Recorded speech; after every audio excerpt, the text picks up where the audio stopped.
Hey guys, it's Dorje. Thanks for joining me today. Today I'm going to give you a little tutorial on how to work with forearm stand.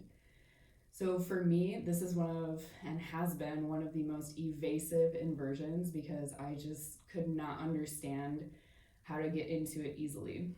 So something that really helped me in my practice over time was using a block. So we're going to use a block today. If you don't have a block, then you can use a thick textbook and that'll be exactly the same function. So to give you a feel of how to work with forearm stand, we're going to start in forearm plank. So lay down on your belly and you're going to take both of your hands to your opposite elbows or biceps. What this does is it takes your elbows directly under your shoulders. This is the safest place you want your elbows to be. If they're too wide, it's too wide and unstable of a base. If they're too close together, you won't be able to achieve the same amount of balance. So just right is grabbing either bicep. And then take both hands forward. If you want, you can even interlace your fingers and then bring the backs of your hands or outsides of your hands to the floor. And we're just gonna start to move the shoulders. So you're gonna shrug shoulders up towards your ears as you drop your heart to the floor. And then use your elbows, push the floor away so your shoulders come away from your ears. So just noticing that action in your shoulders. Here you feel scrunched. Here you feel more open. So just noticing how your shoulder blades are coming together as you drop your heart down and pulling apart as you push your heart up. So I'm sure you can guess by this point which is safer for your inversion. It's pushing your elbows down into the floor to pull your shoulder blades away from your ears and then open your shoulder girdle, but also engaging it at the same time. So just some practice here is pushing down to the outside edges of your hands. Most of your pushing is in your elbows. Tuck your toes, engage your lower core, peel your hips off the mat, and then lift your knees off the mat as well. So this is a foundational pose to help you prepare for your forearm plank. Go ahead and drop the knees, relax the hips down, and then you can just wiggle a little side to side. I love bending my knees and swishing my feet side to side. So then to continue working, adding on, you're gonna grab your block. Your block is gonna look like this with your hands, only your palms are facing the floor. So block right in front of you, lengthwise, grab either elbow, and then frame the bottom corners of your block with your index fingers and your thumbs. So then get a feel here, shrug your shoulders up, push your shoulders away, and then you're gonna push your knuckles into the block and down into the mats. Keep pushing the floor away, same thing, forearm plank, tuck your toes, lift your hips, peel your knees off. And then here, notice if as you're pushing the floor away, maybe your heart starts to sag. No, push it away so you're pressing the back of your heart up towards the ceiling.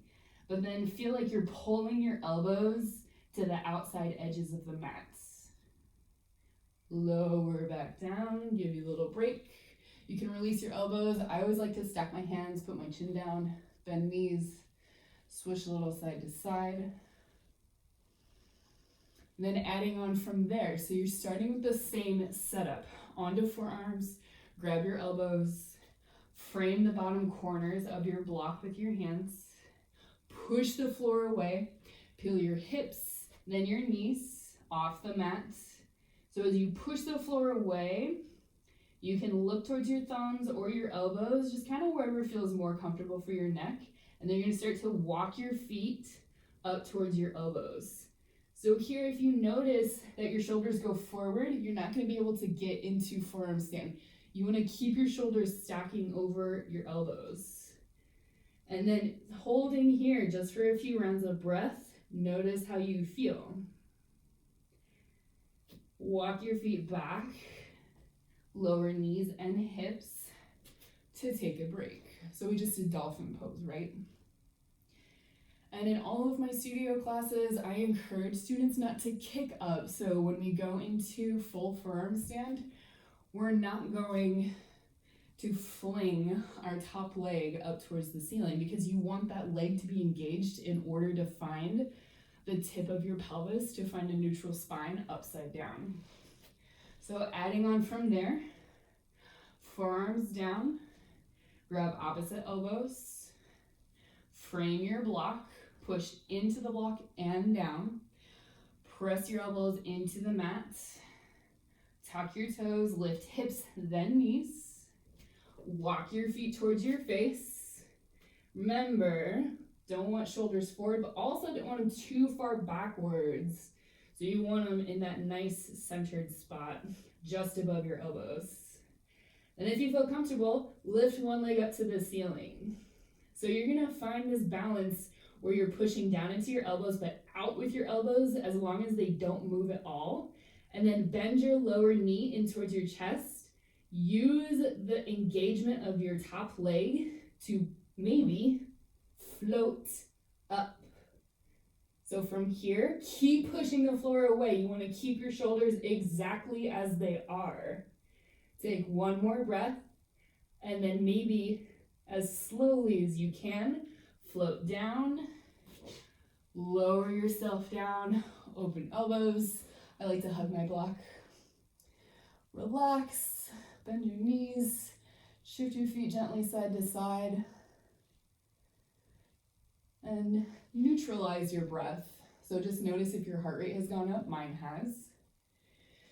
Use your breath to slow your heart rate back down. And then moving on from there, if you wanted to straighten your bent knee up towards the ceiling instead of just leaving it tucked into your chest, you're welcome to do that. That will just challenge you with the balance because it may move your hips a little bit. So just be safe, be careful, have fun, and namaste.